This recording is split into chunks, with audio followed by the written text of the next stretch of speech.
қосылып келесін жалғастыратын болсақ, келесі біздің тақырып ол ацидоз. Ацидоздың екі түрі бар бізде. Біріншісі ол газдық ацидоз, немесе оны респираторлық ацидоз деп атаймыз.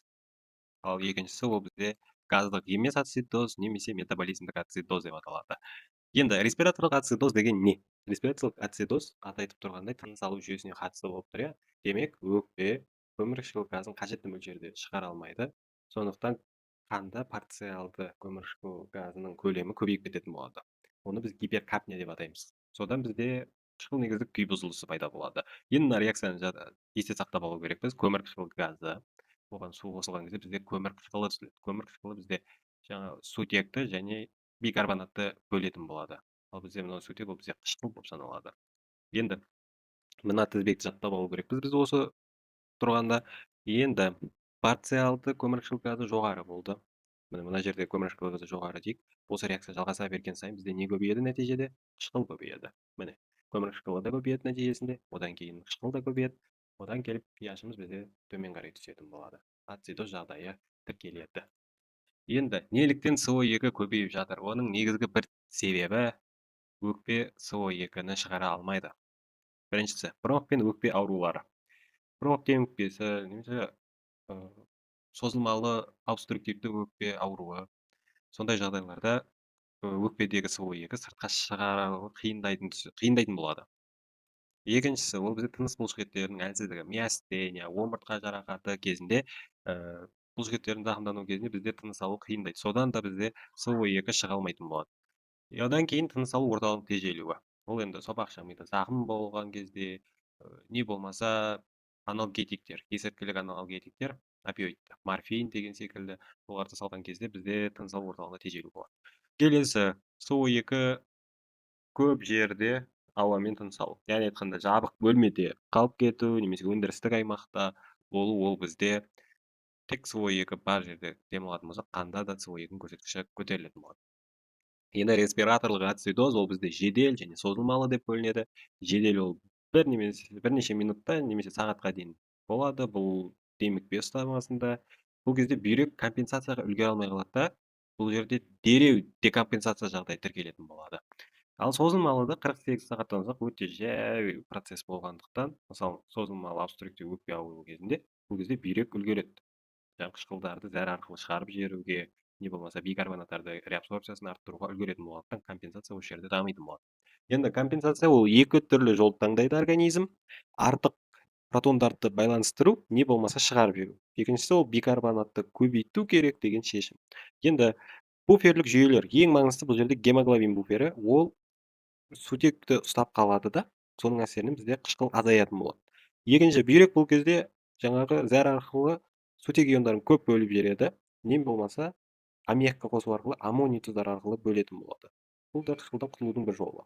Енді бикарбонатты көбейту ол жаңағы бүйрек бикарбонатты реабсорбциясын күшейтетін болады. Онда қанда бикарбонат көбейеді, қышқылды бейтараптайтын заттар көбейетін болады. Енді бізде хлоридтік ығысу бар. Бұл процесс негізі физиологиялық тұрғыда болатын процесс. Бұл не үшін керек? Бұл бізде көмірқышқыл газын тасымалдаудың жолы ретінде саналады. Енді түсіндірейік. Эритроцитте бұл қалай болады? Бізде тіндерде көмірқышқыл газы түзілді делік. Ол бізде көмірқышқыл газы ішіне енеді. Сол кезде суға қосылып, бұл көмірқышқыл түзіледі, жаңағы реакция. Соның әсерінен бізде сутек және бикарбонат түзіледі. Енді мына бикарбонат ол бізде қанға шығу керек. Эритроциттен қанға қарай, плазмаға қарай өту керек. Сонда бізде оның орнына плазмадағы хлор иондар эритроциттің ішіне кіретін болады. Енді бұл жағдай өкпеге келеді дәл өйстіп.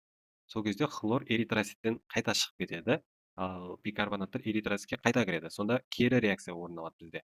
Сол кезде бізде көмірқышқыл газы мен су түзіледі, көмірқышқыл газы өкпе арқылы сыртқа шығарылады. Ал бізде қандай жағдай? Респираторлық ацидоз болып жатыр. Демек, өкпе жұмыс жасамай тұр деген сөз. Ол кезде бұл жағдай дұрыс жүзеге аспайды. Мынау реакция қаншалықты жүрсе де бұл болмайды. Сондықтан бізде бүйрек қышқылдарды көп шығару мақсатында және бикарбонатты реабсорбциясын күшейту мақсатында осы хлорлар бізде азайып кетеді. Мысалы, созылмалы ацидозда қаннан хлор азайып, гипохлоремия дамуы мүмкін. Енді организмде қандай жағдайлар болады? Организм, мысалы, жүйке жүйесін алайық. Жүйке жүйесінде жаңа көмірқышқыл газы миға оңай өтеді. Ол ми қан тамырларын кеңейтуге қабілетті. Одан кейін ол жерге миға өте көп мөлшерде қан келеді. Көп мөлшерде қан келгендіктен ол жақта қысым пайда болады. Ол өз кезегінде бас ауырады, ашушаң қылады, тәбет төмендейді, санаң шатасу, галлюцинация, энцефалопатия тудырады. Ал енді қан айналым бұзылыстарына келетін болсақ, бұл жерде қан қышқылданып тұр бізде, ацидоз болғандықтан. Енді көмірқышқыл газы миға оңай өтеді дедік. Соның әсерінен бізде кезбе нерв бар, 10-шы басшы ми нерві, ол қозуын күшейтеді осының кезбе нервтің. Ал бұл өз кезегінде кезбе нервтің қозуы күшеюі, қан қышқылдануы жүрек бұлшықетінің нашар жиырылуына әкеледі. Содан бізде артериялық қысым төмендейді болады. Енді кезбе нерв одан бөлек бізде бронхоспазм тудырады. Бронхоспазмнан бөлек шырышты көп бөлінетін болады. Енді өзі көмірқышқыл газы шыға алмай жатқан жағдайда бронхоспазм пайда болды және шырыш көп бөлініп жатыр. Содан бізде тыныс алу одан әрі қиындайды, со-екінің одан әрі көбеюі болады. И бұл өз кезегінде кері айналып соғу шеңберін тудырады. Со-екі одан әрі көбейген соң қайтадан миға өтіп мыналар жүзеге асады. Қан қышқылданып тұрғандықтан мына процестер де ары қарай жүзеге аса беретін болады. Енді бізде келесі ол газдық гемисоцитоз. Газдық гемисоцитоз ол қандағы бикарбонаттардың азаюы, не болмаса қышқылдардың ағзада жинақталып қалуынан пайда болады. Енді бұл былайша айтқанда өкпеде проблема жоқ бұл жерде. Енді біз мына реакцияны жаттап алайық. Енді бізде бикарбонаттар азайып жатыр дедік. Соның әсерінен бізде қышқылды компенсация жасайтын зат жоқ. Соның әсерінен қышқыл көбейеді, pH төмен қарай түсетін болады. Енді неліктен пайда болады бұл газдық гемисоцитоз, метаболикалық ацидоз? Бірінші себеп ол экзогенді ацидоз, қышқылмен улану, не болмаса химиялық заттардың ағзаға түсуі. Бұл өте сирек кездесетін жағдайлар негізінен. Екіншісі ол метаболикалық, үшіншісі ол экскреторлық, қышқыл ағзадан шықпай қалады. Біріншісі ол бүйректік, яғни айтқанда бүйрек жеткіліксіздігі кезінде, бүйректің аурулары кезінде біз қышқылдан организм арыла алмай қалатын болады былайша айтқанда. Екіншісі ол асқазан ішектік. Ең көп бикарбонаттар осы ішек сөлінде болады. Бикарбонат ішек сөлінде болады.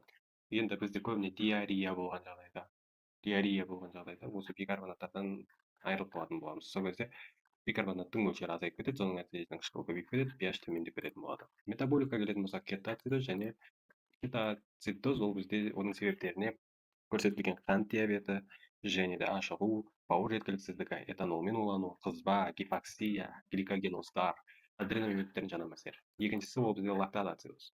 Лактат-ацидоз неден пайда болды? Ол бізде анаэробты гликолиздің әсерінен пайда болып тұр. Сүт қышқылының жинақталуы.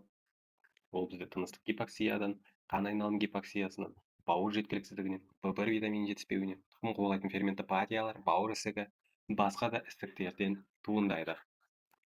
Енді бұл жағдайда компенсация қалай болады? Организм тағы да екі жол таңдайды. Біріншісі қышқылды азайту жолы, екіншісі бикарбонаттарды көбейту жолы. Қышқылды азайтады буферлік жүйелер арқылы. Бірінші бикарбонаттар арқылы, екінші белок буфері арқылы, үшінші жасушаға протондарды енгізу арқылы калий шығады, сол кезде гиперкалиемия болады. Төртіншісі ол сүйекке сутек иондары кіреді, ал кальций иондары қанға шығады. Соның нәтижесінде бұл ұзаққа созылатын болса егерде, онда деминерализация немесе остеопороз дамуы мүмкін. Енді бикарбонаттарды қалай көбейтеміз? Бірінші белок немесе фосфат өз негіздерін береді, буферлік жүйелердегідей. Одан бөлек хлоридтік ығысу. Жаңа газдық ацидозда біз айтып өткен болатынбыз, эритроцитті көмірқышқылдың тасымалдаудың нәтижесінде бізде кімдер түсіріп тұр? Бикарбонаттар. Осы бикарбонаттарды хлорды байланыстырып ішке енгізу арқылы көбірек бикарбонат шығады. Соның нәтижесінде біз қышқылды теңестіретін болатын боламыз, компенсация жасайтын боламыз.